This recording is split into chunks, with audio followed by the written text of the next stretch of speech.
찬송가 383장 찬양하겠습니다.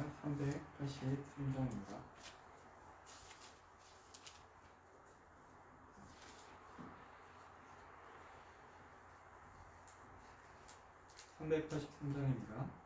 환난과 핍박 중에도 성도는 신앙 지켰네. 이 신앙 생각할 때에 기쁨이 충만하도다. 성도의 신앙 따라서 죽도록 충성하겠네. 옥중에 매인 성도나 양심은 자유 얻었네. 우리도 고난 받으면 죽어도 영광 되도다. 성도의 신앙 따라서 죽도록 충성하겠네. 성도의 신앙 본받아 원수도 사랑하겠네. 인자언어 행실로 이 신앙 전파하리라. 성도의 신앙 따라서 죽도록 충성하겠네. 아멘. 341장 한 장 더 찬양하겠습니다. 341장입니다.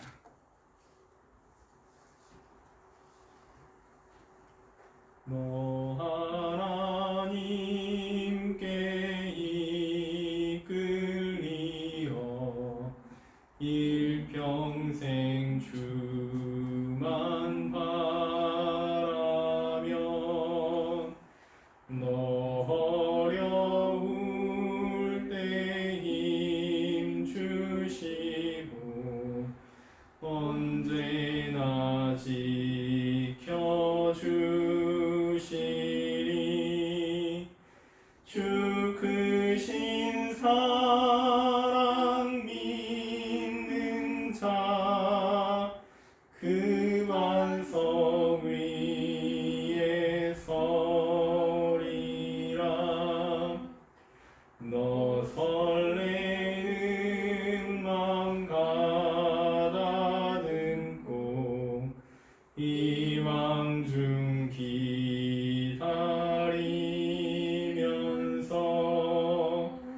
그 은혜로 신 주의 뜻과 사랑에 만족하여라. 우리를 불러주신 주 마음에 소원하신다. 주 찬양하고 기도하며 내 본분 힘써다. 주 약속하신 모든 은혜 내게서 이루어 참되고 의지하는 자 주께서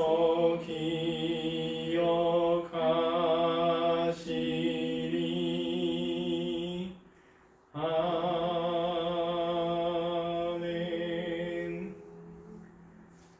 201장 한 장 더 찬양하겠습니다. 201장입니다.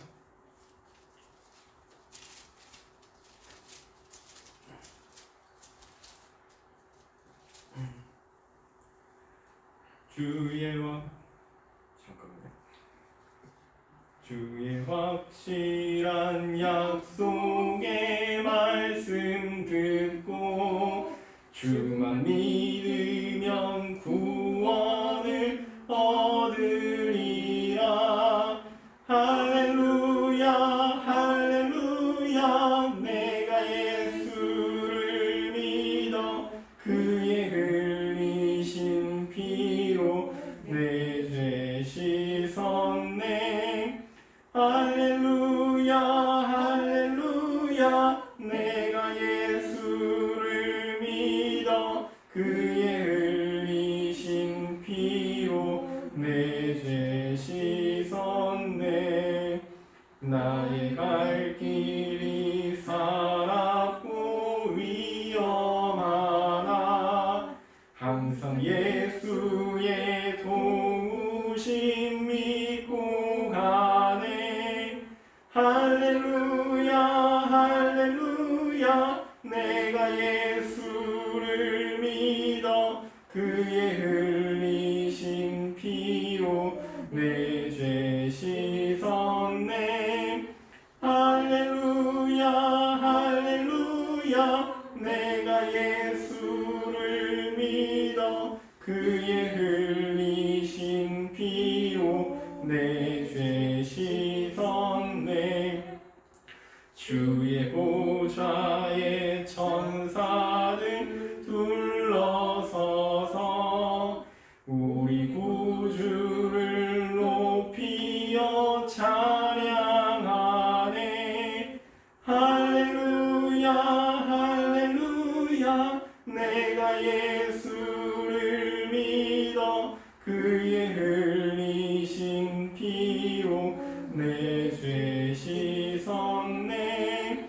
할렐루야 할렐루야. 내가 예수를 믿어 그의 흘리신 피로 내 죄 씻었네.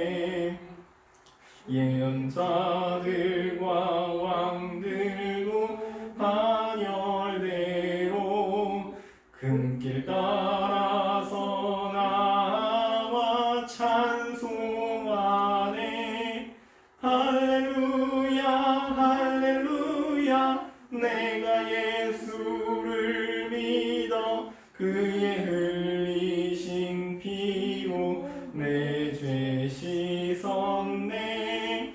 할렐루야 할렐루야. 내가 예수를 믿어 그의 흘리신 피로 내 죄 씻었네. 우리 모두 다 그 반열 뒤따르며 함께 즐거운 찬송을 부르리라. 할렐루야 할렐루야. 내가 예수를 믿어 그의 흘리신 피로 내 죄 씻었네. 할렐루야 할렐루야. 내가 예수를 믿어 그의 흘리신 피로 내 죄 씻었네. 아멘. 사도신경 우리의 신앙을 고백하겠습니다. 전능하사 천지를 만드신 하나님 아버지를 내가 믿사오며 그 외아들 우리 주 예수 그리스도를 믿사오니 이는 성령으로 잉태하사 동정녀 마리아에게 나시고 본디오 빌라도에게 고난을 받사 십자가에 못 박혀 죽으시고 장사한 지 사흘 만에 죽은 자 가운데서 다시 살아나시며 하늘에 오르사 전능하신 하나님 우편에 앉아 계시다가 저리로서 산자와 죽은 자를 심판하러 오시리라. 성령을 믿사오며 거룩한 공회와 성도가 서로 교통하는 것과 죄를 사하여 주시는 것과 몸이 다시 사는 것과 영원히 사는 것을 믿사옵나이다. 아멘. 거룩하신 하나님, 주의 은혜를 구하며 주의 말씀을 듣고자 이 자리에 왔습니다. 우리의 마음을 열어 주의 말씀을 듣게 하시고 주께서 말씀을 통하여 가르쳐 주시는 바들을 잘 듣고 수용하며 또한 고개를 끄덕이면서 마음으로 하나님께 은혜를 구하며 이것이 우리 가운데 실천되기를 소망합니다. 하나님, 우리에게 은혜를 베풀어 주시옵소서. 우리가 매 순간 하나님을 의지할 수밖에 없음을 다시 한번 고백하며 이 시간 하나님의 은혜를 다시 한번 구합니다. 예수님의 이름으로 기도합니다. 아멘. 오늘 말씀은 로마서 3장 27절에서 28절입니다. 로마서 3장 27에서 28절입니다.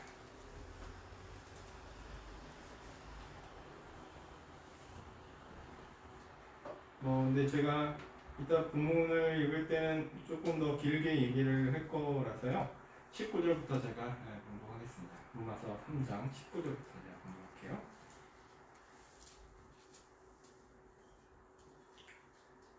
읽겠습니다. 우리가 알거니와 무릇 율법이 말하는 바는 율법 아래 있는 자들에게 말하는 것이니 이는 모든 입을 막고 온 세상으로 하나님의 심판 아래 있게 하려 함이니라. 그러므로 율법의 행위로 그의 앞에 의롭다 하심을 얻을 육체가 없나니 율법으로는 죄를 깨달음이니라. 이제는 율법 외에 하나님의 한 의가 나타났으니 율법과 선지자들에게 증거를 받은 것이라. 곧 예수 그리스도를 믿음으로 말미암아 모든 믿는 자에게 미치는 하나님의 의니 차별이 없느니라. 모든 사람이 죄를 범하였음에 하나님의 영광에 이르지 못하더니 그리스도 예수 안에 있는 구속으로 말미암아 하나님의 은혜로 값없이 의롭다 하심을 얻은 자 되었느니라. 이 예수를 하나님이 그의 피로 인하여 믿음으로 말미암는 화목제물로 세우셨으니 이는 하나님께서 길이 참으시는 중에 전에 지은 죄를 간과하시고 자기의 의로우심을 나타내려 하시니 곧 이때에 자기의 의로우심을 나타내타 자기도 의로우시며 또한 예수 믿는 자를 의롭다 하려 하심이니라. 그런즉 자랑할 데가 어디뇨? 있을 수가 없느니라. 무슨 법으로냐? 행위로냐? 아니라 오직 믿음의 법이라. 그러므로 사람이 의롭다 하심을 얻는 것은 율법의 행위에 있지 않고 믿음으로 되는 줄 우리가 인정하노라. 아멘.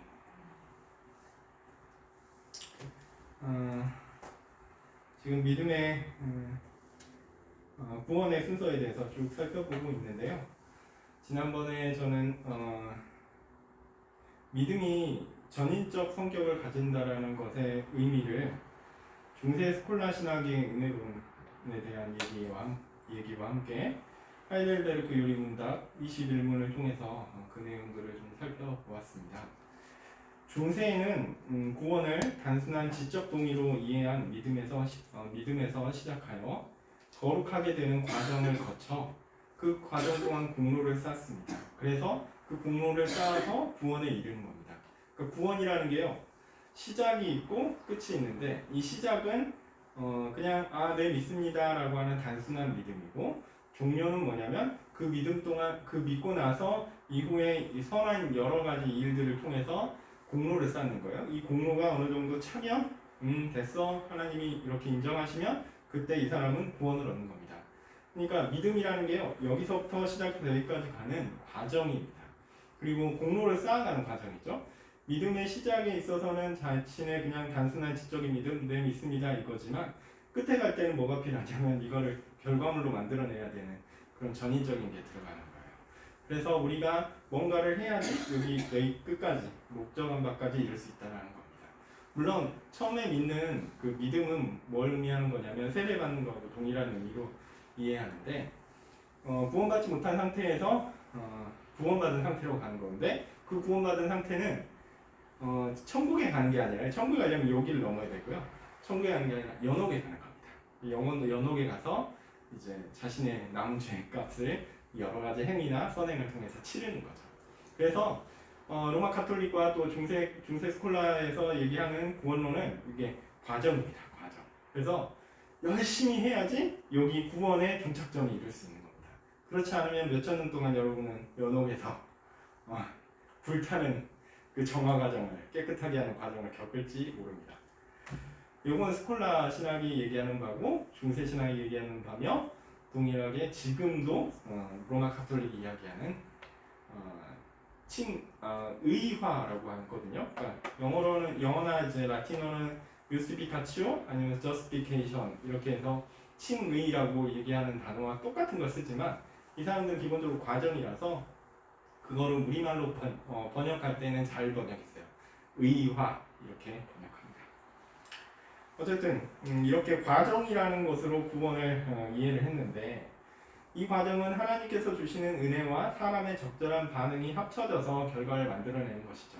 하나님이 시시때때로 은혜를 주세요. 그래서 이 공로를 쌓을 수 있게끔 도와주세요. 근데 공로를 쌓는 결정적인 원인은 누가 하나님이 전반적인 건 다 제공하지만 하여튼 자기가 결정해서 내 마음에 결정해서 뭔가 행위를 하는 것은 그 사람의 그 공로가 되는 겁니다. 예. 그래서 사람과 하나님이 협력하여 구원을 완성한다라고 이야기할 수 있어요. 그런 의미에서 이들의 구원론은 신인 협동, 하나님과 인간이 협력하여서 이루어지는 구원론이다라고 이야기할 수 있습니다. 그런데 하이델베르크 요리문답 21문은요. 믿음이 단순한 직접 동의다라는 것을 부정합니다. 믿음은 그냥 믿는다라고 얘기하는 그런 지적 동의가 아니라 성경에 게시된 모든 것들에 대한 분명한 지식이 먼저 있어야 하고요. 그리고 그것이 우리의 구원에 분명하게 적용되어서 영향을 끼친다. 그래서 구원을 이룬다, 구원을 완성한다라는 확실한 확신이 그것이 믿음이라고 얘기합니다. 그러니까 믿음은 지식에 대한 내용 더하기 내 마음의 감성적인 요소에 확신까지 있어야 된다. 믿음은 머리로 아는 지식이 아니라 우리의 동의와 행위를 움직이는 감성적인 요소까지 포함하는 실제적이며 역동적이며 그 사람의 그 자발적인 모든 경험까지 다 포함하는 전인적인 경험이다라고 이야기할 수 있습니다. 이러한 하이델베르크 요리문답 21문의 설명은 지난주에 살펴봤던 야고보서 2장 말씀의 교훈과 일치합니다. 살아있는 믿음이란 아무런 결과를 만들어내지 않는 지적인 수준에 그치는 것이 아니라 카톨릭은 뭐라고 얘기하면 지적인 믿음에서 시작해서 사랑이라는 결과물을 만들어내야지 구원이 완성된다고 가르치죠. 그런데 이거는 그럼 무슨 얘기냐면 여기 있는 초반부에 있는 믿음은 도대체 믿음이라고 얘기할 수 없을 정도예요. 그러니까 야고보서 입장에서 봤을 때는 이 초반부에서 사랑이라는 결과물을 만들어내지 못하고 있는 이 믿음은 아무것도 아닌 거예요. 그런 믿음이 있다라고 야고보는 가정하지 않습니다. 오히려 믿음이 있으면 이런 결과가 반드시 나와야 되는 거예요. 왜냐? 믿음은 전인적인 것이기 때문에. 가톨릭적 생각과 완전히 다른 얘기를 하는 겁니다. 하여튼 중세에서 가르치는 이런 신인협동적이며 과정적인 그 구원론은 야고보서에서 가르치는 믿음이 아닙니다. 믿음은 살아있어 행동하며 사랑으로 드러나는 전인적이며 아주 생동력 있는 것이어야 합니다. 이런 생동적 믿음은 자신의 믿음과 그 결과인 사랑으로 자신이 구원을 얻는다고 생각하지 않습니다. 이게 중요합니다. 왜냐하면 그런 지적이며 감성적인 전인적 믿음을 주신 분이 하나님이라는 것을 인정하기 때문에 그렇죠. 왜냐하면 제가 말씀드렸듯이 믿음이라는 것이 지적인 요소와 감성적인 요소가 있다고 그랬는데 지적인 요소에서 이미 하나님께서 우리에게 은혜를 주신다. 그래야지 우리가 구원을 얻는다라는 것을 확실하게 아는 거예요. 성경이 그것을 가르치니까. 지식에서 이미 그런 부분을 알려주기 때문에 더 이상 왜 딴 얘기를 하는 거예요? 그거를 가지고 이미 우리가 알고 있고 그것들을 동의하고 했는데 이 돌아서서 우리가 뭔가 했지 이런 식으로 얘기하는 거는 그 일관성이 없는 것이죠. 네, 그래서 이런 지적이며 감성적인 전인적 믿음을 주신 분이 하나님이고 믿음이 드러나는 사랑이란 표현은 그렇게 전인적인 믿음이 자연스럽게 우리의 삶에서 산출해내는 결과라는 겁니다. 네. 그런 의미에서 믿음으로 말미암아 구원을 얻는다라는 교리는 결코 신자들의 방종을 조장하지 않습니다. 로마 카톨릭에서 이제 종교개혁자들을 많이 비판한 게 이거였어요. 이신칭의 교리, 그냥 믿음으로 말미암아 구원을 얻는다라고 하면 이것은 그냥 믿고 나서 아무런 행위의 조건이 없다라고 하면 그냥 믿는다라고 얘기하고 자기 마음대로 죄 지어들고 그건 나는 믿으니까 구원을 얻습니다. 이렇게 얘기한다면 이건 옳은 것이냐라고 비판을 했거든요. 그런데 우리가 아는 믿음은 그런 믿음이 아니에요. 왜냐, 카톨릭의 믿음과 우리의 믿음이 정의가 완전히 다르기 때문에 이거를 카톨릭은 자기네들 생각하는 그 믿음 가지고 우리가 생각하는 믿음으로 바꿔가지고 오해를 한 겁니다. 자기들은 그냥 메마른 지식적 동의를 믿음이라고 하는데 우리는 그게 믿음이 아니고 전인적인 믿음이에요. 모든 지식과 또 모든 것들을 확신하며 확실하게 아는, 확실하게 그 마음속에 동의하고 그것들을 추구하는 그것이 믿음인 것이죠. 우리의 믿음은 살아 숨쉬며 사랑이라는 결과물을 내뿜는 전인적인 믿음이기 때문에 그렇습니다. 여러분 이거 헷갈리지 마십시오. 믿음이라고 할 때 믿음이라는 게 뭘까라고 생각해 보시면서 지식을 내가 있는 것을 안 해? 그 정도로 끝나는 게 아닙니다. 믿음은 하나님께서 주신 것들을 보고 그것들에 동의하며 전적으로 내 마음이 움직이는 거예요. 이 믿음이 있어야 됩니다. 이게 구원 얻는 믿음이에요. 물론 그런 믿음도 제가 강조해서 말씀드리지만 처음에는 그냥 단순하게 지적인 것으로 시작하는 것처럼 보일 수 있어요. 지적 호기심 때문에 하나님 말씀 듣고 예수님이 좋은 마음이 드는데? 라고 해서 그냥 감성적인 호기심으로 와서 하나님 말씀을 들을 수도 있어요. 시작은 어찌하든지 간에 그가 믿음을 가졌다라고 고백하면서 자신을 돌아보면 이 전인적인 믿음이라는 것이 있구나라는 것을 고백할 수밖에 없습니다. 이게 참된 믿음의 결과입니다. 신학적 논쟁에서 이제 믿음을 논하다 보면 우리가 지금까지 이야기한 대로 주로 믿음의 성격에 집중해서 설명을 하게 됩니다.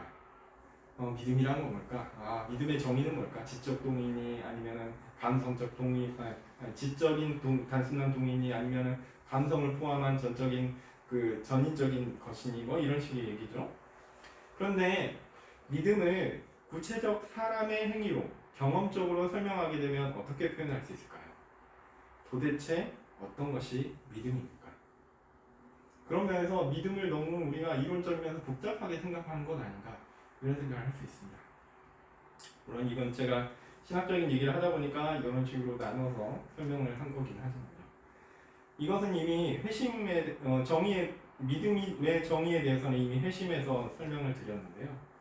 회심은 두 개의 요소로 나눠진다고 말씀드렸죠. 회개와 그다음에 믿음입니다. 회개는 과거를 향하여 후회하며 과거의 죄된 모습과 단절하는 그것을 의미하고요. 믿음은 그리스도를 향하여 나 자신을 그리스도께 맡기는 현재와 미래적인 행위를 가리킵니다.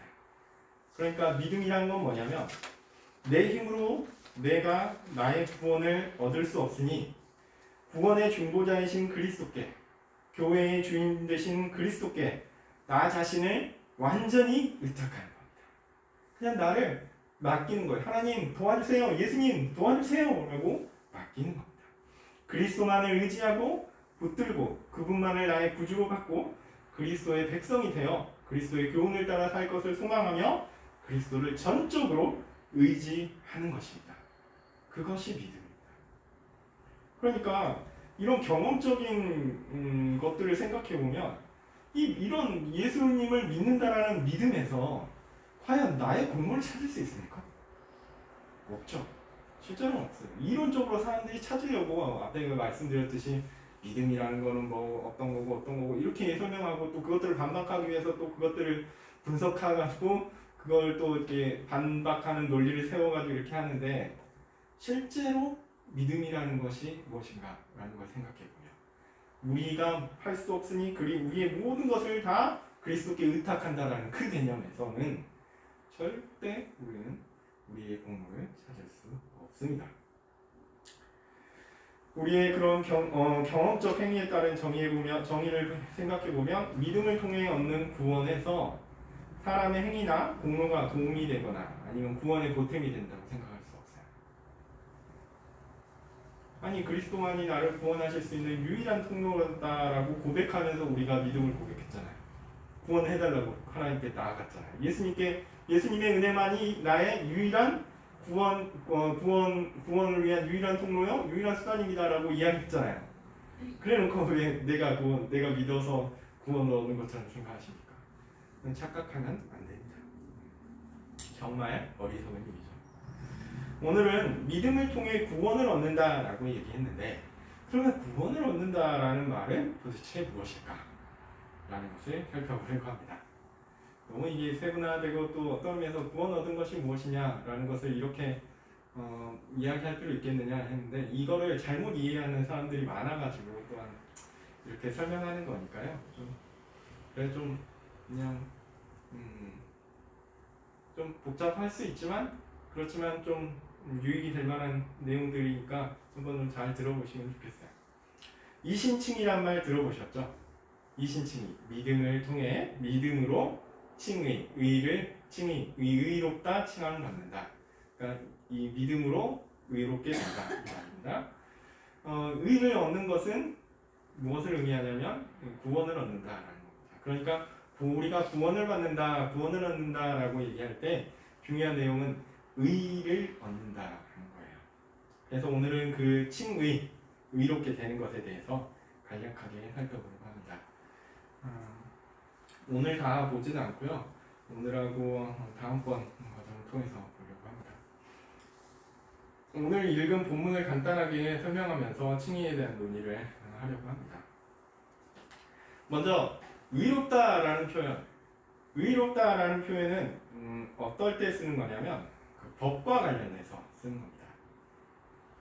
법이 요구하는 바를 완전히 충족하여 지키면 법적으로 당신이 옳습니다. 이렇게 얘기하는 것을 의롭다라고 말합니다. 그러니까 의라는 것은요, 법을 잘 지킨 것, 그것을 의미합니다. 바울은 로마서의 이 맥락에서 하나님의 법이 요구하는 것을 사람이 온전히 행할 수 없다라는 것을 분명하게 이야기하고 있습니다. 19절이 의미하는 게 그것이죠.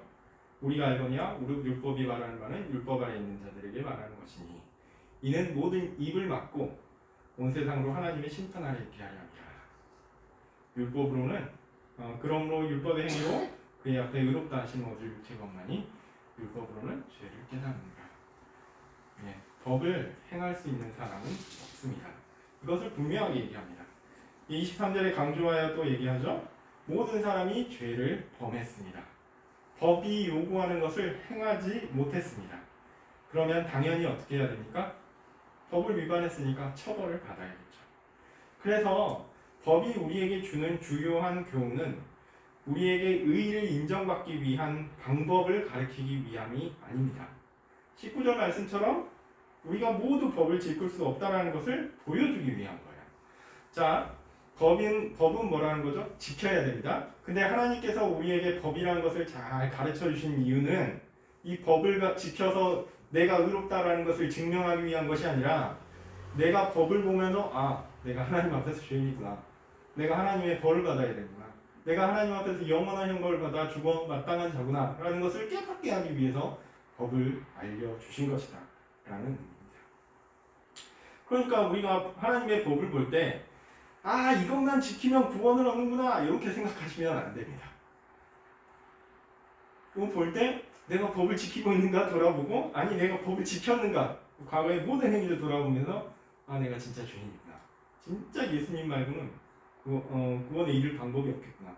우리는 스스로 구원을 얻을 수 있는 방법이 없겠구나 라는 사실을 깨달아야 합니다. 그래서 우리는 법을 가지고 혹은 법을 행하는 것으로는 결코 의를 얻을 수 없습니다. 법을 행하는 것을 가지고는 구원을 얻을 수 없습니다. 그러나 이렇게 되면 우리에게 큰 문제가 발생하죠. 왜냐하면 법이라는 것이요, 제한적으로 언제부터 언제까지만 법을 지켜야 되고 그 다음부터는 안 지켜도 된다. 뭐 이런 법이 아니에요. 하나님의 법은 처음부터 끝까지 있는 겁니다. 그래서 이 법은 우리의 인생 전체를 포괄합니다. 여러분, 우리는 법을 벗어나서 살 수가 없어요. 그러므로 법을 지켜야 얻을 수 있는 의는 우리에게 불가능한 일이 되기 때문에 이 법이라는 것 자체가 우리에게 존재한다는 것 자체가 우리에게 있어서 구원의 가능성이 전혀 없다는 것을 증명해 줍니다. 이 얘기를 왜 드리냐면, 하나님의 법을 지킨다. 하나님의 법을 뭐 사랑의 법으로 요약한다고 하잖아요. 그래, 요약해 봅시다. 뭡니까? 하나님을 사랑하고 이웃을 내 몸과 같이 사랑하는 거죠. 근데 그 일을 언제 해야 됩니까? 항상 해야 돼요. 그리고 모든 일을 해야 돼요. 이게 하나님의 기준입니다. 하나님의 법은요, 완전히 우리의 삶을 다 포괄하고 있어요. 여러분이 한 번이라도, 물론 뭐 한 번도 제대로 그런 하나님이 요구하시는 만큼 우리는 행할 수 없는 게 맞지만, 행할 수 있다고 가정하더라도 여러분의 평생 동안 한 번도 빠짐없이 모든 일을 하나님을 사랑하고 이웃을 사랑하는 가운데 모든 일을 항상 했다라고 고백할 수 있는 사람이 있을까요? 없어요. 없습니다. 아니, 사실은 하나님이 만족하신 한에서는 한 번도 행한 적이 없습니다. 이게 우리의 죄된 본성의 약함이죠. 우리는 하나님의 법을 볼 때 우린 큰일 났다 이 생각만 듭니다. 이런 상황에서 하나님의 법을 지키는 의가 아닌 다른 의를 하나님은 계획하셨습니다. 그게 뭡니까? 오늘 본문에서 얘기한 대로 예수님을 믿는 사람에게 주어지는 하나님의 의입니다. 이 의는요, 법을 지켜서 얻는 의가 아닙니다. 그러니까 사람이 뭔가 행하고 사람이 뭔가 하나님께 지불하고 사고 이런 개념이 아니에요. 전적인 하나님의 호의와 관련된 것입니다. 이 의의 원인을 사람에게서 찾으려고 하면요, 이거는 진짜 악한 겁니다. 왜냐하면 온통 더러운데 그 더러운 것 중에 덜 더러운 것 때문에 아주 깨끗한 것을 준다고요? 말이 안 되잖아요. 아주 새까만데 그 새까만 것 중에 덜 새까만 그런 것을 보고 잘했으니까 최고의 상을 준다고요? 이건 말이 안 됩니다. 그 덜 더러운 것들도 하나님 앞에서 영원한 죽음의 심판에 합당한 그런 죄이기 때문에 그렇습니다. 우리가 뭔가 우리의 더러움에도 불구하고 뭔가 좋은 것들을 받는다라고 하면 이것은 전적으로 하나님의 호의로 주신 것입니다. 법을 지켜서 얻는 의가 아니라 예수님을 믿는 사람에게 주어지는 의는 그러므로 사람에게서 나온 것이 아니라 하나님에게서 나온 것이요, 하나님께서 계획하신 것이요, 또한 하나님께서 보내신 그리스도의 순종을 통하여 이루어진 의입니다. 우선 법을 지키지 못하는 사람들이 받아야 할 형벌이 있죠. 왜냐하면 법을 지켜야 되는데 못 지켰잖아요. 근데 못 지켰다고 해서 그래, 너는 내가 잘 아는 사람이니까 넘어가 줄게, 이렇게 하는 건 불의입니다. 벌을 해야 돼요. 그 벌이 뭡니까? 영원한 사망이죠. 그 사망의 가치를 누가 감당하셨습니까? 예수님이 대신 감당하셨습니다. 십자가에서 우리를 대신하여 그 영원한 죽음의 형벌을 감당하셨죠. 그리고 예수님께서 자신의 삶을 통하여 이루신 모든 의를 우리에게 주셨습니다. 그래서 우리는 더 이상 죄인이 아니라 의인으로 인정받도록 하셨습니다. 법이 정한 우리의 형벌은 이미 그리스도께서 모두 해결하셨습니다. 그리고 우리가 받은 의도 이미 그리스도께서 완성하신 완전한 의입니다. 그래서 비록 이 생에서 우리의 경험을 통해서 보면 우리가 아직 죄 아래에 있죠. 여전히 불완전한 모습으로 살고 있습니다. 네, 맞습니다. 그렇지만 그것은 하나님께서 우리에게 이 생의 경험을 통해서 유익을 주시기 위한 목적이지 그리스도께서 행하신 구속의 부족함을 이 생 가운데 나보고 채워라라는 그런 명령이 아닙니다. 그리스도께서 하신 구속의 그 부족함이 있어서 만약 우리가 그것을 채우거나 아니면 유지하거나 해야 된다면 이건 정말 우리에게는 불행한 일입니다. 왜냐하면 그리스도께서 0.001% 남겨놓으시고 그걸 사람들을 보고 행위를 가지고 채우라고 한다면 그걸 채울 수 있을까요? 못 채워요. 못 채워요. 하나님이 원하시는 의는 완벽한 의입니다. 그 완벽한 의를 사람이 할 수 있다고요? 못해요. 못합니다. 자꾸 할 수 있는 것처럼 착각하고 그렇게 주장하고 하는 사람들이 있지만 못합니다. 안 돼요. 안 되는 건 안 되는 겁니다. 아무리 우리 것을 닦아도 잘 닦지도 않지만 닦아도 예수 그리스도의 의에 딱 갖다 대면 이거 너무 더러워서 쓸 수 없는 거예요. 무슨 온갖 쓰레기 같은 것들을 예수님의 그 깨끗하고 온전한 것에 붙인단 말입니까? 말도 안 되는 일입니다. 안 됩니다. 우리는 결코 하나님께서 기뻐하실 수준의 법 준수를 할 수 없습니다. 그래서 예수님의 구속의 공로가 부족해서 우리가 채워야 한다거나 아니면 우리의 이생 가운데 예수님께서 우리에게 온전한 것을 딱 주시고 야 너는 이거 잘 지켜야 돼. 이제부터는 네가 구원을 받았으니까 내가 죄 문제도 어느 정도 해결해 줬으니까 이제부터 지금 의로운 하나님의 법을 온전히 지키는 의로운 삶을 살아야 돼. 시작하는 순간 우리는 그 하나님 온갖 죄를 또 짓게 되거든요. 그래서 유지하는 것도 안 돼요. 유지하는 것도 안 돼요. 그리스도께서 의를 주셨으니까 그거 가지고 유지해서 앞으로 잘 살아봐라. 이것도 안 된다니까요. 요거는 저주입니다. 저주. 마치 온전한 것들을 보여만 주고 싹 가져가 버리는 거하고 똑같아요. 저 맛있는 과일 하나 이거 맛있어? 정말 맛있어? 알고 이거 만져봐? 알고 싹 뺏는 거하고 똑같습니다. 우리는 천국에 갈 수가 없어요. 하나님께서 예수 그리스도를 통하여 우리에게 주신 의는요 온전한 겁니다. 사람이 어떻게 할 수 있는 게 아니에요. 우리는 받는 순간 온전합니다. 우리에게 구원과 관련된 의는요, 그러니까 법을 지키는 의가 아니라고 강조하고 반복해서 말씀드렸습니다. 우리에게 구원을 부여하시는 의는 그리스도의 온전한 의입니다. 우리의 모든 범죄는 그리스도께서 십자가에서 이미 값으로 치르셨습니다. 이 의미를 좀 과격하게 말씀드리면 우리가 예수님 믿었잖아요. 예수님 믿은 이후에도 죄를 많이 지을 거고요. 여러분 오늘 집에 가서도 죄 지으실 거고요. 내일도 죄 지으실 거고 죽기 바로 직전까지도 아니 죽는 그 순간까지도 여러분은 죄를 지으실 겁니다. 근데요 이 생에서 우리가 짓는 모든 범죄는 그런 죄는 결코 우리에게 주어진 그리스도의 의를 없애지 못합니다. 그리스도께서 그 모든 죄를 다 감당하고 우리를 대신하여 십자가에서 죽으셨습니다.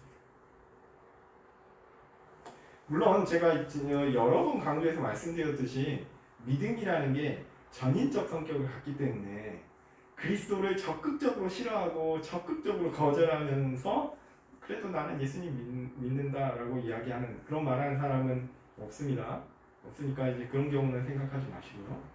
하여튼 의와 관련해서 말씀드리면 우리의 구원은 내가 행하는 죄나 아니면 내가 행하는 선이나 이런 것과 상관없이 그리스도의 속죄와 의를 보고 하나님께서 이것은 의롭다, 이 사람은 의롭다라고 선언한 의로 이루어집니다. 이것을 마치 법정에서 벌어지는 것과 유사하다라고 이야기해서 마치 하나님의 법정에서 그리스도를 믿는 우리를 향한 판결이 이미 내려진 것과 유사하다라고 생각해서 이거를 법정적 의 이렇게 표현하기도 합니다. 그러니까 그냥 선언되었다라는 거예요. 우리는요 이미 무죄입니다. 이미 의인이에요. 온전한 의인이에요. 하나님께서 우리를 보실 때 그리스도를 보세요. 왜냐? 그리스도께서 우리에게 의를 주셨거든요. 부끄럽지만 비현실입니다. 사실이고요. 성경이 가르치는 바입니다. 이미 우리는 판결을 받았습니다. 선언적 의미에서 우리가 가진 의는 법정적 의라고 불리고요. 우리는 이미 판결을 받았어요. 이거는 번복되지 않습니다. 그리스도께서 우리의 죄값을 다 치르셨고 그의 의를 우리에게 선물로 주셨습니다. 그러니까 우리는 죄인이 아니라 의인입니다. 의는요, 가톨릭 학자들이 얘기하듯이 칭의로 믿음으로 시작해서 이 구원의 완성까지 쭉 뭔가 만들어가고 쌓아가고 행하는 과정이 아니라요. 그냥 한순간 하나님이 의를 턱 하고 주시면 의인이 되는 겁니다. 원래 그렇게 하기로 했어요. 왜냐? 과정을 두는 순간 우리는 안 된다니까요. 가톨릭 학자들도 알아요. 그래서 이 구원에 이르는 의는 하나님께서 완전하게 인정하시는 공로가 아니라 그래 그 정도면 됐지. 그래 그리스도의 의에 더해서 내가 그거 좀 깨끗하게 씻어가지고 좀 봐줄게 라는 그런 의라고 얘기해요. 그래서 공로를 두 종류로 나눕니다. 적절한 의와 완전한 의. 근데 완전한 의는 그리스도만 행할 수 있기 때문에 그들도 안 된다는 걸 잘 압니다. 그냥 적절하게 있으면 하나님이 봐주시는 거죠. 근데 하나님한테는요 적절한 거 없어요. 하나님이 그냥 맘씨 좋은 할아버지입니까? 그래 우리 손자 잘했다 이렇게 봐주는 분입니까? 아니에요. 하나님 엄격하신 분입니다. 하나님은요 죄는 죄라고 얘기하시고 죄에 대한 마땅한 형벌을 다 쏟아서 부으시는 분입니다. 하나님은요 무서운 분이에요. 우리가 잘 알아야 합니다. 하나님은 함부로 할 수 있는 분이 아닙니다. 예수님께서 십자가에서 죽으셨잖아요. 그만큼 하나님께서 죄를 얼마나 엄하게 생각하시는가. 예수님이 십자가에 못 박히시기 전에 겟세마네에서 기도하실 때 눈물로 기도하시고 땀이 피가 될 정도로 기도하셨죠. 예수님이 두려워하셨어요. 이 잔을 피할 수 있을까요? 라고 3번이나 물어봤어요. 예수님이 무슨 용기가 없어서 그럴까요? 저는 그렇게 생각하지 않습니다. 이거는 우리한테 알려주는 거예요. 그 죽음이 얼마나 심각한 것인가. 그 죽음이 얼마나 무시무시한 것인가. 하나님의 심판이라는 것이 얼마나 끔찍한 것인가. 죄가 받아야 하는 그 형벌이 얼마나 엄청난 것인가를 예수님의 그 3번의 질문을 통해서 우리에게 보여주는 겁니다. 이거 가지고 자꾸 예수님의 인성에 대해서 막 이렇게 약간 그래도 예수님이 사람이니까 연약하고 어쩌고저쩌고 그리고 예수님이 기도로 그걸 극복했다 이런 식으로 생각하시면요 예수님에 대해서 오해한 겁니다. 그럼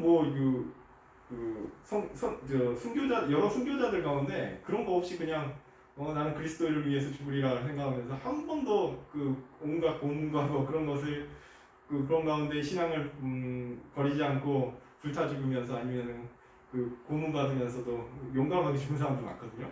그런 거에 비하면 예수님은 믿음이 없는 겁니까? 네, 아니죠. 아닙니다. 하여튼 예수님 성경에서 예수님의 그런 모습을 통해서 우리는 이 죄의 끔찍함을 알아야 돼요. 다시 한번 말씀드립니다. 로마 카톨릭의 경우 의를 결과가 아닌 과정으로 이해한다고 말씀드렸죠. 그래서 최선을 다해 법을 준수하여 의를 얻는 것이다 라고 얘기하죠. 그리고 그 과정 가운데 하나님께서 은혜를 주셔서 사람을 도와준다라고 생각합니다. 사람은 어떻게 하냐면 하나님께서 그때 도우시는 그런 은혜의 도움을 받아서 자신에게 주어진 최선을 다해서 의를 이루어간다. 그리고 그것이 공로다라고 얘기하죠. 그런데 실상은 어떻습니까? 바울은 뭐라고 가르칩니까? 바울은요 의가 과정이라고 가르친 적이 없어요.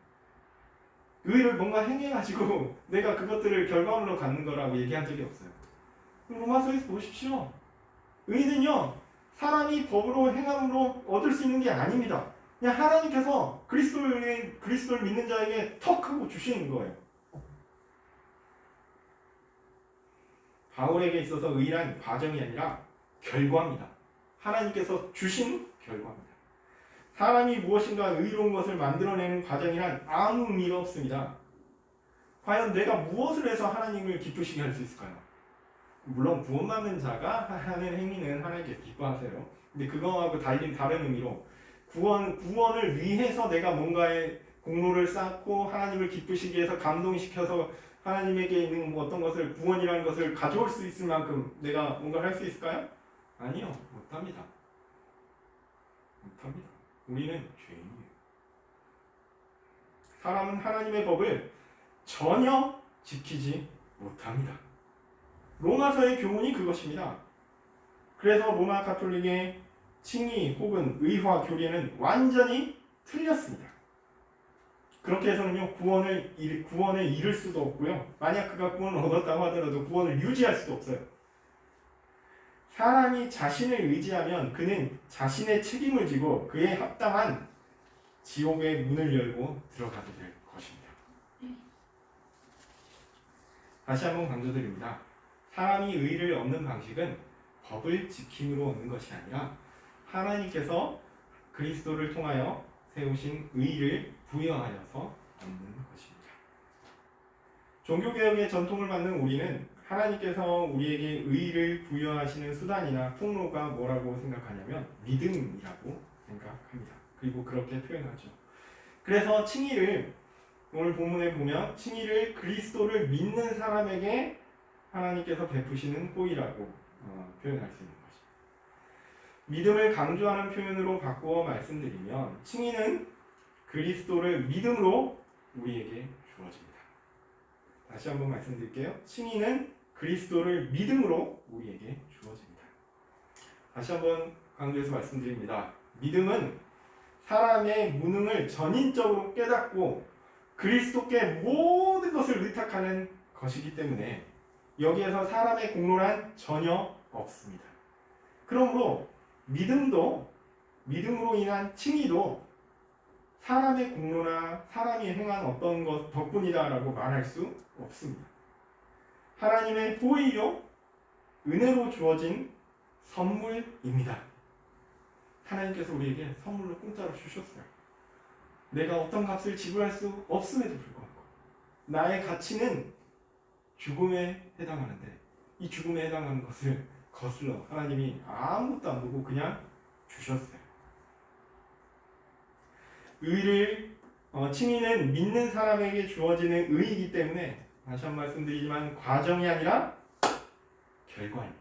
그냥 주신 거예요. 우리는 여기 처음 시작부터 끝까지 열심히 해야 된다 이런 게 아니라 그냥 하나님이 결과를 딱 주신 거예요.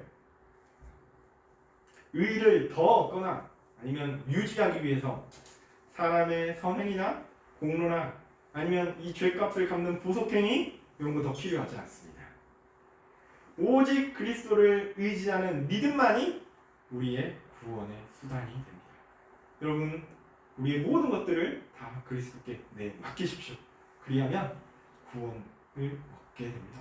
하나님의 의가 그에게 주어지게 됩니다. 네, 이게 진리죠. 이게 복음입니다. 그런데 이렇게 은혜로 얻는 칭의를 말씀드리면 앞서 그렇게 강조했음에도 불구하고 여전히 오해하시는 분들이 있습니다.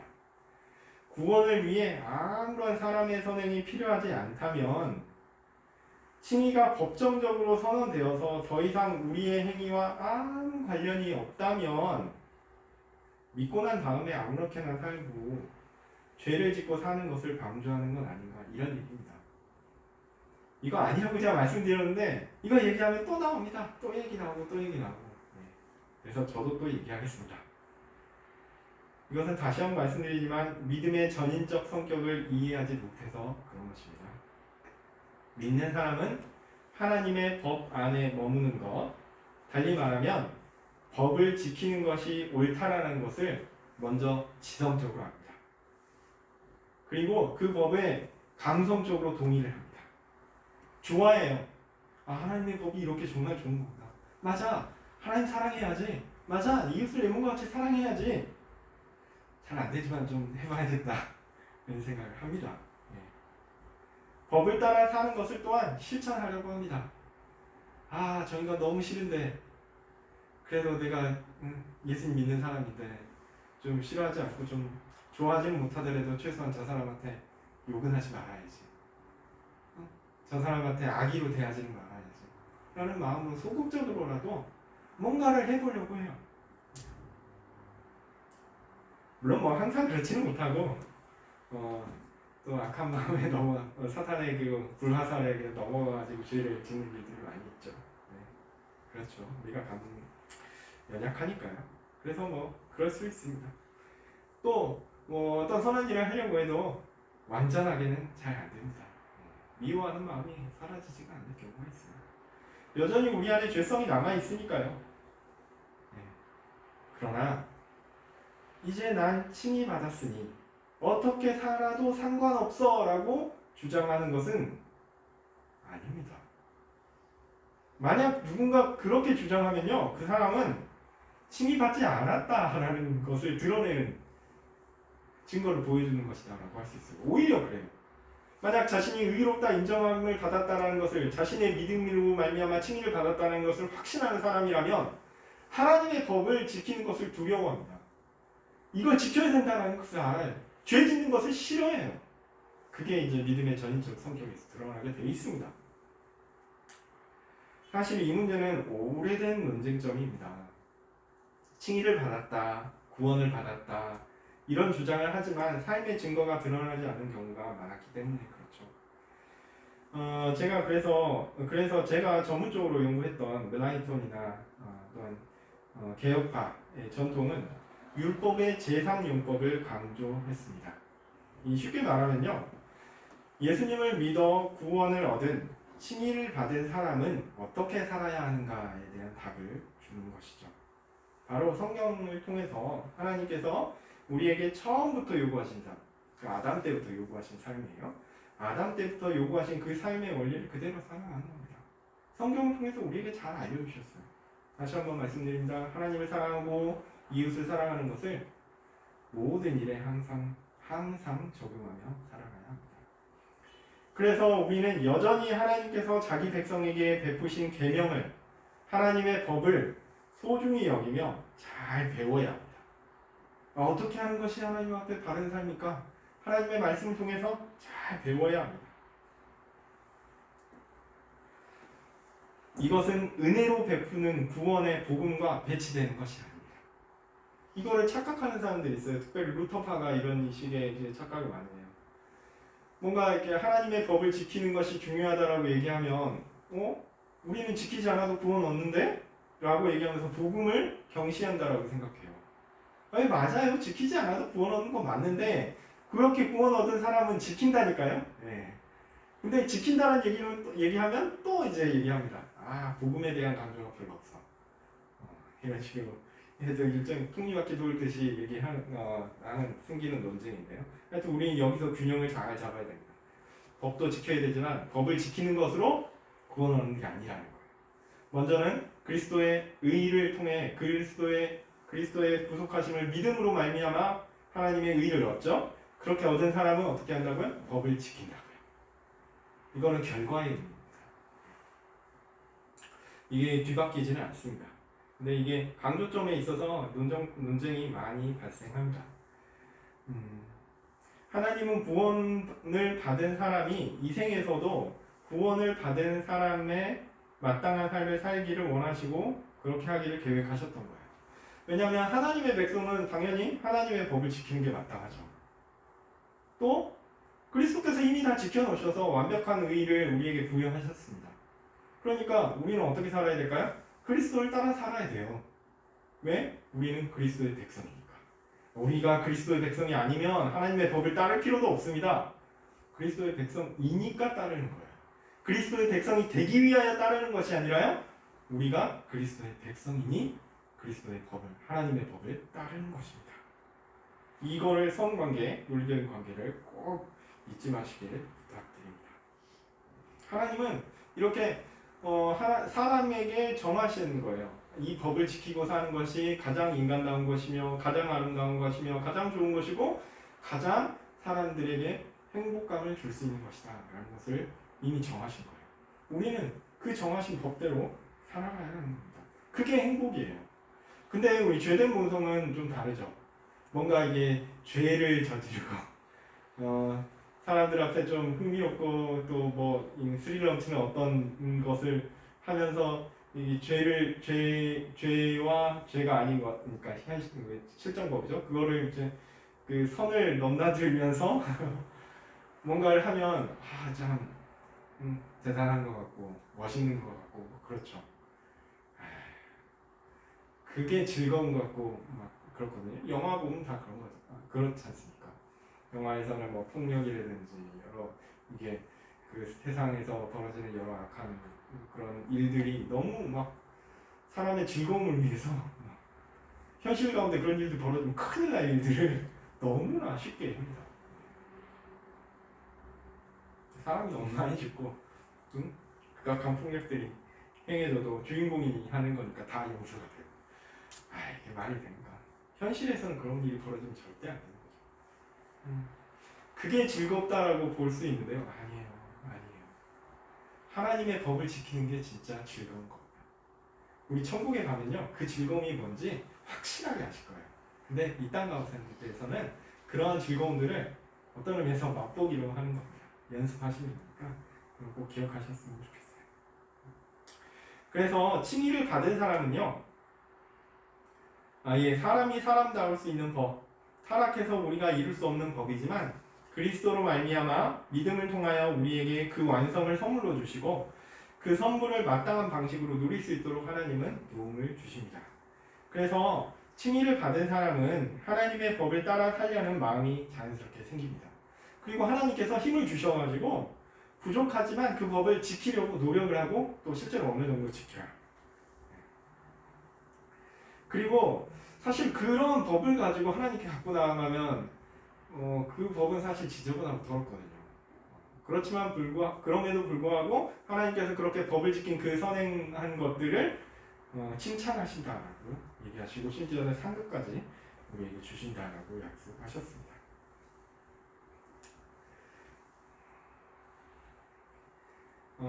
마치 아이들이 작은 일을 엉망으로 해왔지만 그래 잘했다라고 칭찬하는 것과 좀 다르지 않죠. 이거는 우리가 구원 얻는 게 아니에요. 우리가 이 땅에서 하나님의 법을 지킴으로써 얻는 유익, 즐거움, 행복에 대한 얘기입니다. 우리가 구원받는 이야기가 아니라는 얘기예요. 구원은 이미 구원받은 사람이 그 이후에 이제 누리는 행복한 삶에 대한 얘기를 하는 겁니다. 우리는 결코 내세울 수 없지만 하나님을 사랑하고 이웃을 사랑하는 마음으로 행한 작은 선행을 하나님은 정말 칭찬하십니다. 이런 내용을 좀 어렵게 표현해서 선행은 구원의 필연적인가? 라는 질문을 하고 이것 때문에 서로 다투는 일이 종교개혁 시대에 있었습니다. 선행은 구원의 필연적인가? 선행이란 뭐고 구원이란 뭐고 또 필연적이란 말은 뭘까? 복잡하죠.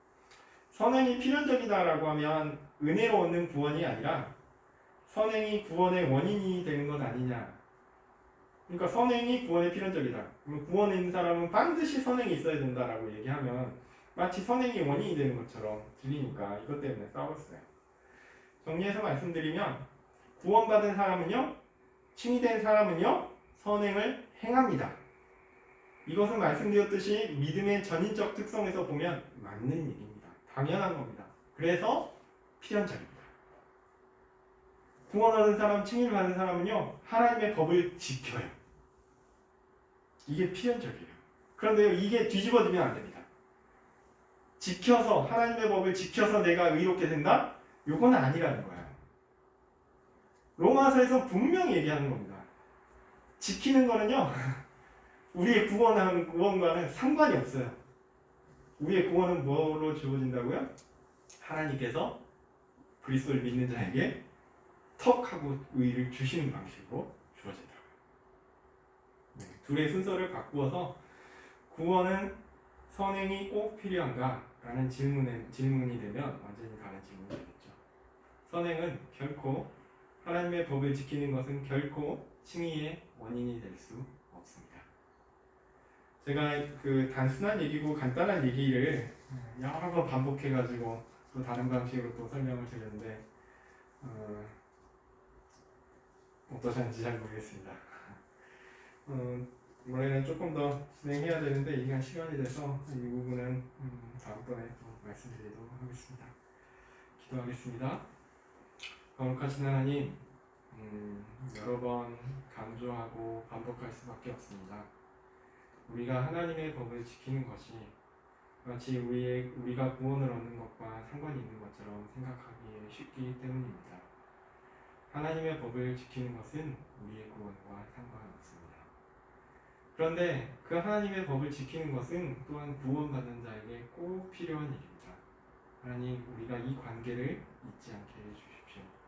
하나님께서 우리가 구원 얻은 자로서 즐겁고 행복하게 살기 위해 하나님의 법을 지키는, 그래서 그러한 것으로 하나님께 칭찬받는 하나님의 아름다운 백성이 되게 하여 주시기를 간절히 소원합니다. 진리를, 그 원리를 우리 마음 가운데 잊지 않고 헷갈리지 않고 또한 다른 이들에게 잘 전할 수 있도록 도와주십시오. 예수님의 이름으로 기도합니다. 아멘. 하늘에 계신 우리 아버지여, 이름이 거룩히 여김을 받으시오며 나라의 임하옵시며 뜻이 하늘에서 이룬 것 같이 땅에서도 이루어지이다. 오늘날 우리에게 일용할 양식을 주옵시고 우리가 우리에게 죄 지은 자를 사하여 준 것 같이 우리 죄를 사하여 주옵시고 우리를 시험에 들게 하지 마옵시고 다만 악에서 구하옵소서. 대개 나라와 권세와 영광이 아버지께 영원히 있사옵나이다.